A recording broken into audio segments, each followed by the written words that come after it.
2025 రంగులతో మొదలైనది ఈ సంవత్సరం. ఇలా మొదలైనది ఎన్నో ప్రయాణాలు చేసుకుంటూ, ఎన్నో సవాళ్ళను ఎదుర్కొంటూ,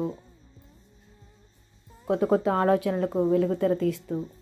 బంధాలకు విలువనిస్తూ, పిల్లల సంతోషాలను గమనిస్తూ, రకరకాల అభిరుచులను చూరగొంటూ, కని విని ఎరుగని రీతిలో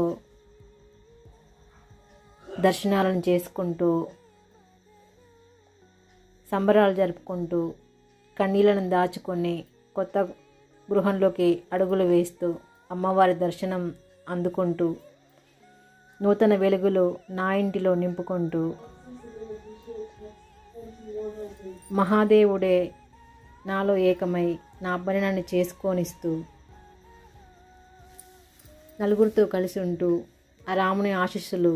నాపై ఎల్లప్పుడూ ఉండాలని కోరుకుంటూ, ఆ అయ్యప్ప దీవెనలు చూరుకొనాలని, నూతన వ్యాపారాలకు శ్రీకారం చుడుతూ, కలిగిన సంతోషాలని పంచుకుంటూ నా ప్రయాణాన్ని కొనసాగించాను.